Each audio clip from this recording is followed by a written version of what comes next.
सालों बाद एक फोन और एक मुलाकात। क्या होगा जब विराज और प्रिया की राहें अचानक टकराएंगी?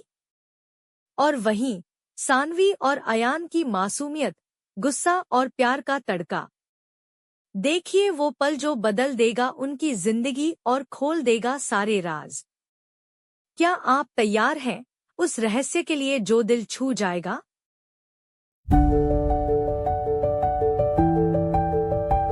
यह कहानी मेरी मौलिक ओरिजिनल रचना है। यह पात्र, घटनाएं और संवाद काल्पनिक हैं। किसी भी जीवित या मृत व्यक्ति से कोई समानता संयोग मात्र है। कृपया इस रचना की नकल, पुनः प्रकाशन या किसी भी रूप में कॉपी करने से बचें। यह कॉपीराइट अधिनियम के अंतर्गत संरक्षित है। यदि आप इसे कहीं साझा करना चाहते हैं तो मेरी अनुमति लेना अनिवार्य है। इस चैनल पर प्रस्तुत सभी कहानियां मेरे लेखन शिवांगी की कलम से हैं। धन्यवाद।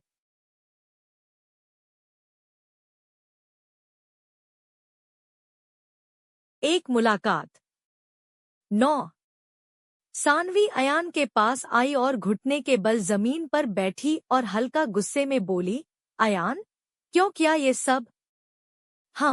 मैं कुछ पूछ रही हूँ। बताओ, क्यों मारा उस बच्चे को? तभी अयान सानवी की तरफ देखकर बोला, वो लड़का मुझे चिढ़ा रहा था, बोल रहा था कि मेरे पापा नहीं है, और उसने पहले मुझे धक्का दिया। यह सुनकर सानवी 2 सेकंड के लिए एकदम खामोश रह गई। तभी सानवी की दादी सानवी को बात संभालने का इशारा करती है और अयान से बोली, मेरा बच्चा, मुझे पता था कि मेरा बच्चा कभी कुछ गलत कर ही नहीं सकता। चल, आज मैं मेरे बच्चे के मान पसंद जलेबियां बनाऊंगी। यह सुनकर जो अयान अब तक उदास था, वो खुश हो गया और उछलते हुए बोला, सच्ची नानी, आप जलेबी बनाओगी? सानवी की नानी मुस्कुराकर बोली, मेरा बच्चा, चल पहले चलकर हम बाहर से सामान लेके आते हैं। चल। यह सुनकर अयान खुश होकर सानवी की तरफ देखकर बोला, मम्मा, मैं और नानी सामान लेकर आते हैं, फिर नानी जलेबी बनाएंगी। यह सुनकर सानवी अपनी जगह से उठी और मुस्कुराकर सिर हाँ में हिलाती है। सानवी की नानी और अयान बाहर चले जाते हैं। सानवी जाकर दरवाजा बंद करती है और उसी से टिककर खड़ी हो जाती है। उसकी आंखों में इस समय आंसू थे। तभी उसका फोन बजने लगता है। वो फोन देखती है तो उस पर टीचर शो हो रहा था। उसने फोन उठाया और गुस्से में अयान की टीचर को सब बताए कि कैसे क्लास के बच्चे अयान को तंग कर रहे हैं। तभी अयान की टीचर माफी मांगते हुए बोली, मैम, हम उन बच्चों के पेरेंट्स से बात करेंगे और ध्यान रखेंगे कि आगे से ऐसा न हो।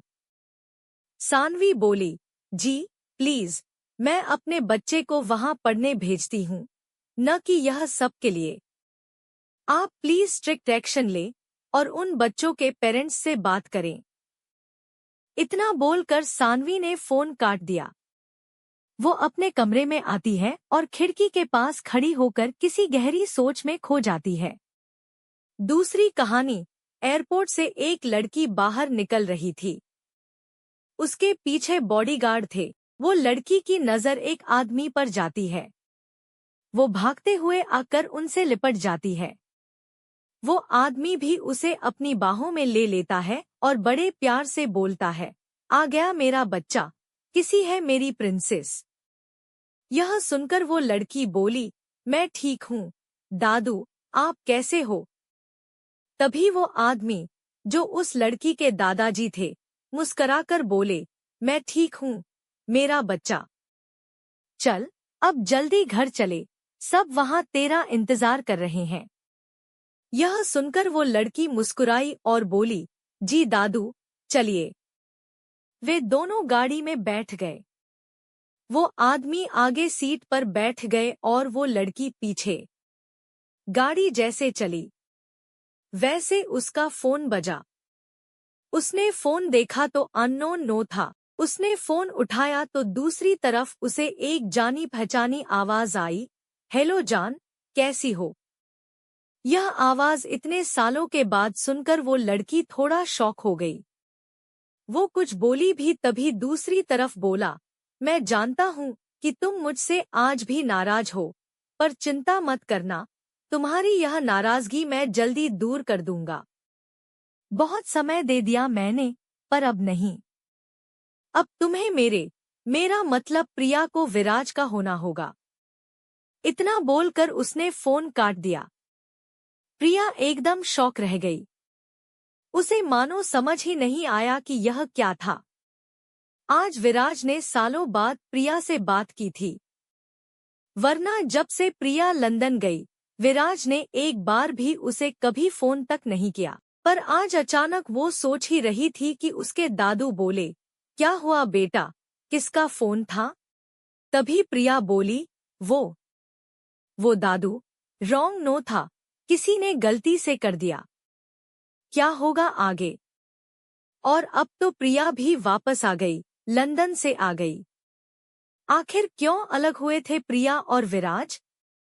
और क्या होगा आगे राजवीर और सानवी की जिंदगी में? जानने के लिए पढ़िए एक मुलाकात। लेखिका शिवांगी। अगर आपको मेरी कहानियां पसंद आएं, तो प्लीज सब्सक्राइब, शेयर और कमेंट करें। अगर आपको मेरी कहानी पसंद आई हो तो प्लीज सब्सक्राइब करें, कमेंट जरूर करें, शेयर करें अपने दोस्तों के साथ, ताकि ये कहानी और भी लोगों तक पहुंचे। क्योंकि एक मुलाकात जिंदगी बदल सकती है।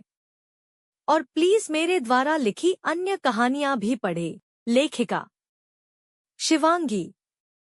अगर आप इस कहानी का हिस्सा होते तो क्या करते? क्या सोचते?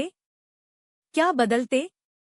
कमेंट में लिखिए वो सवाल जो आप किरदार से पूछना चाहते हैं, वो सीन जिसने आपको भीतर तक छू लिया, वो मोड़ जिसने आपको सोचने पर मजबूर कर दिया, या फिर कोई आपकी अधूरी बात जो कहानी से जुड़ गई हो। हर हफ्ते सबसे असरदार कमेंट को मिलेगा मेरी आवाज में एक स्पेशल स्पॉट।